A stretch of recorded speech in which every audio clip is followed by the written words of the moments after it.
شروع اللہ کا نام لے کر جو بڑا مہربان نہایت رحم والا ہے۔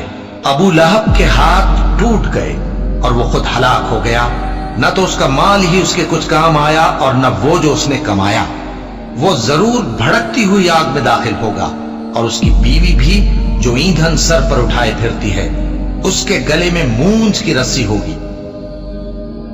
حضور کا چچا ابو لہب بدترین دشمن، اور اس کی بیوی ام جمیل بدترین دشمن، دونوں انتہائی خوبصورت انسان تھے۔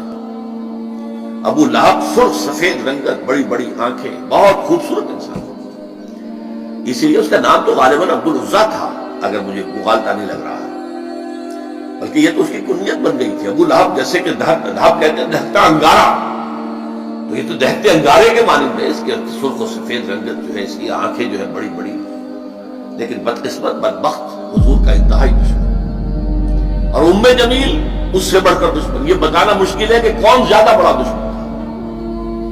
ذاتی طور پر حضور کو جو تکلیفیں پہنچائی ہیں وہ باہر کے لوگ نہیں پہنچا سکتے تھے، لیکن یہ تو گھر کے لوگ تھے، انہیں کون روکے۔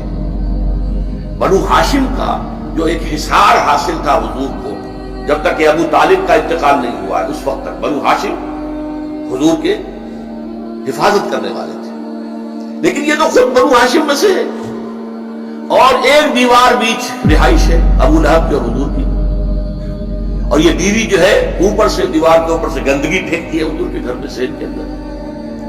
صبح تہجد کے لیے حضور اٹھتے تھے اور جاتے تھے بیت اللہ کے پاس، جا کر وہاں عبادت کرتے تھے، راستے میں کانٹے بچھاتی تھی، کانٹے لگے۔ سخت ترین ایذا پہنچانے والی عورت جو ہے وہ ام جمیل بیوی۔ تو ان دونوں کا ذکر جو ہے ایک مکمل صورت ہے، اس صورت کا درس اس وقت دینا مقصود نہیں ہے، صرف حوالہ مقصود تھا۔ تبت یدا ابی لہب وتب، یہ انتہائی گستاخانہ جملہ تھا جو کہ ابو لہب نے حضور کے شان میں استعمال کیا تھا۔ تبا لک لہذا جمعتنا، تمہارے لیے ہلاکت و بربادی ہو، تم نے ہمیں اس کام کے لیے جمع کیا تھا۔ ہم سمجھتے تھے کوئی کام کی بات تم نے بتانی ہے، تو نے یہ توحید کا ذکر شروع کر دیا۔ اس پر یہ آیت سورت اتری، تبت یدا ابی لہب، ہلاک ہو گئے، برباد ہو گئے، ٹوٹ گئے ہاتھ ابو لہب کے۔ یہ پیشین گوئی تھی جو ٹوٹے ہیں اس کے ہاتھ۔ حضور کو ذاتی طور پر تکلیف پہنچانے میں سب سے بڑا کام اس کا یہ تھا کہ اس کے دو بیٹوں کا رشتہ حضور کی دو صاحبزادیوں کے ساتھ طے تھا۔ اس نے اپنے دونوں بیٹوں سے کہا، بلکہ غالباً جہاں تک گمان ہے میرا نکاح ہو چکا تھا، ابتدائی رخصت نہیں ہوئی، تو اس نے کہا دونوں بیٹوں جاؤ طلاق دے کر۔ وہ گئے اور بڑے ہی گستاخانہ انداز میں، توہین آمیز انداز میں جا کر حضور کے سامنے کھڑے ہو کر دونوں نے طلاق دی۔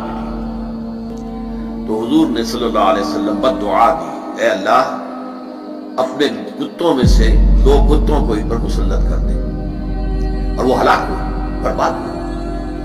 ایک تو اس طریقے سے برباد ہوا کہ ایک شیر نے اسے چیر پھاڑ کر کھا لیا، اسے خوف تھا، ایک قافلہ لے کر گیا ہوا تھا، اور اسے رات کو وہ یہ کرتا تھا کہ اپنے ارد گرد جو ہے وہ الاؤ آگ کا جلاتا تھا، اس کے درمیان میں سوتا تھا۔ شیر آیا ہے، چھلانگ لگا کر اندر گیا، اس کو چیر پھاڑ کر رکھ دیا۔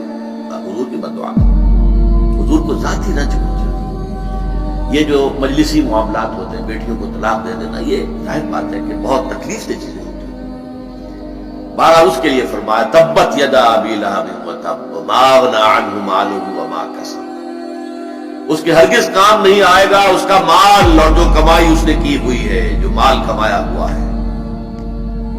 سیصلی نارا، عن قریب جہنم میں جھونک دیا جائے گا، ذات لہب، اس کے نام کے حوالے سے ہم لائے، جو بھڑک رہی ہوگی شعلوں کی طرح۔ جیسے یہ ابو لہب ہے شعلہ، شعلے کا باپ، شعلے والا، تو آگ بھی شعلوں والی ہو۔ سیصلی نارا ذات لہب وامرأتہ، اور اس کے ساتھ ہی اس کی بیوی بھی، حمالۃ الحطب، جو کہ ایندھن لے لے کر آئے گی اور اس آگ میں اور ڈالے گی تاکہ اور آگ بھڑکے۔ سیصلی نارا ذات لہب وامرأتہ حمالۃ الحطب فی جیدہا حبل من مسد، اس کے گردن کے اندر ایک موٹی سی رسی ہوگی باندھ کی، جس سے گردن چھل رہی ہوگی۔ یہ جہنم کے عذاب کی ایک شکل ہے جو دکھائی جا رہی ہے، اس کی حقیقت تو وہی جا کر واضح ہوگی۔